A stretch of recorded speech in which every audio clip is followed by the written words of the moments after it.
All right, well, this is the standard Stewart McDonald miter box that we use for sawing out the fret slots for the fretboard. And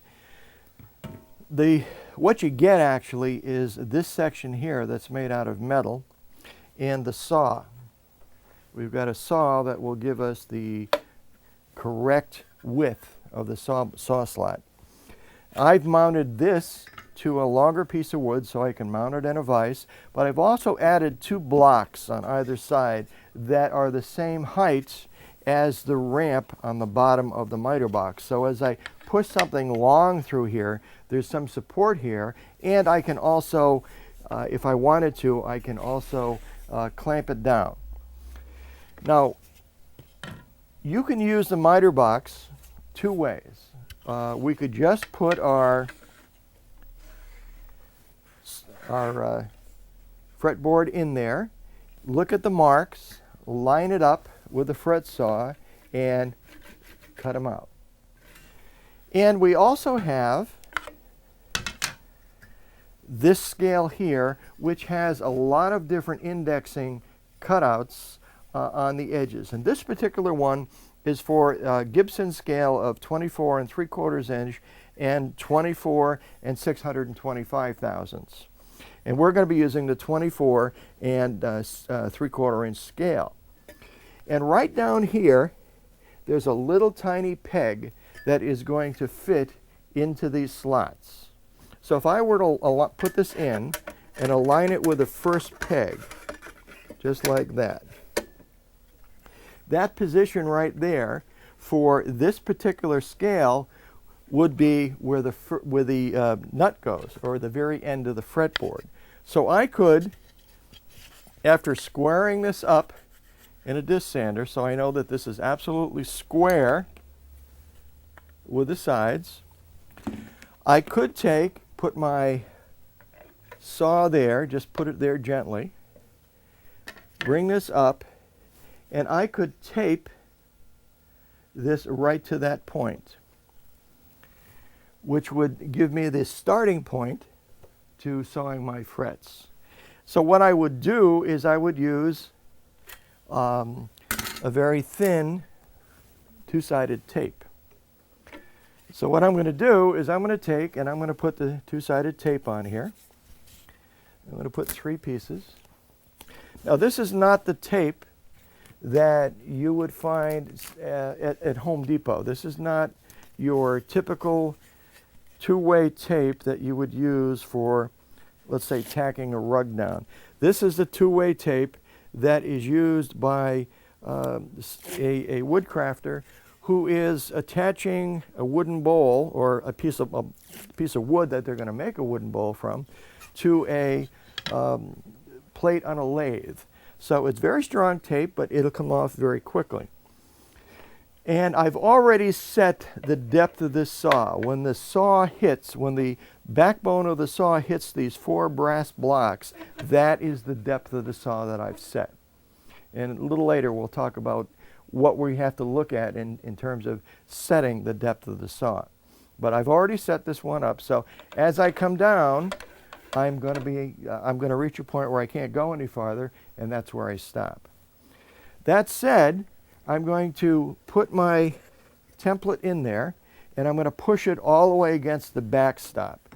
So I'm getting a nice square setup. I'm going to take my fretboard, push it against the saw lightly, and come down. All right.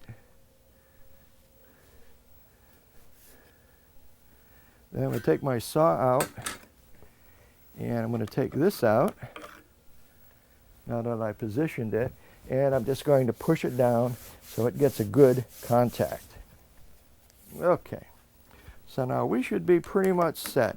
I'm going to put this in, come down to the first setting, and just to double check, that's exactly where the saw blade is. So the next thing I'm going to do is I'm going to lift it up and come to the next peg right there. And now I made 3 marks on this from our fret ruler, and it's lined up exactly with the fret ruler. The teeth on the saw are reversed. This is a pullback saw, so we're not going to be cutting going forward. We cut coming back. So what we want to do is we want to get a firm hand on this, and if you want, you can actually clamp it, but a firm hand is okay. Bring the saw forward and make your first cut. And what we're going to be doing is just continue cutting until I can't cut anymore.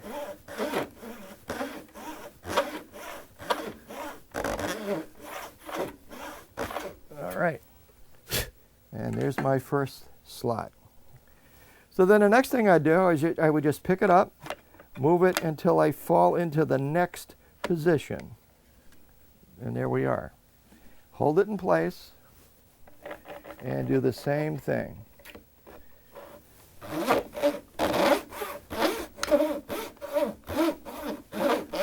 And I keep cutting until the saw bottoms out on its backbone. Now this bench has a little bit of wobble in it, so I'm going to cut a little bit slower than I normally would. We're going to move it up, get our next slot. There we are.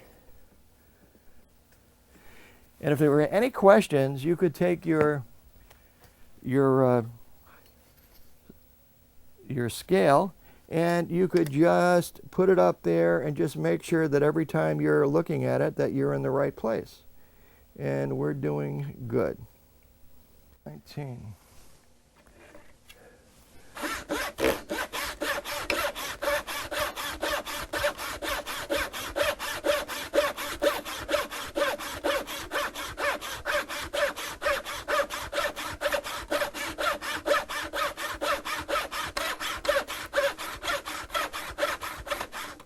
Okay.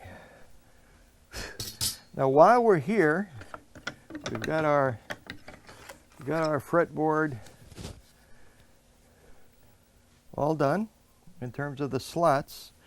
We're going to measure off and mark the, I'm going to mark the length. And I'm going to use the old fretboard. So this is the top.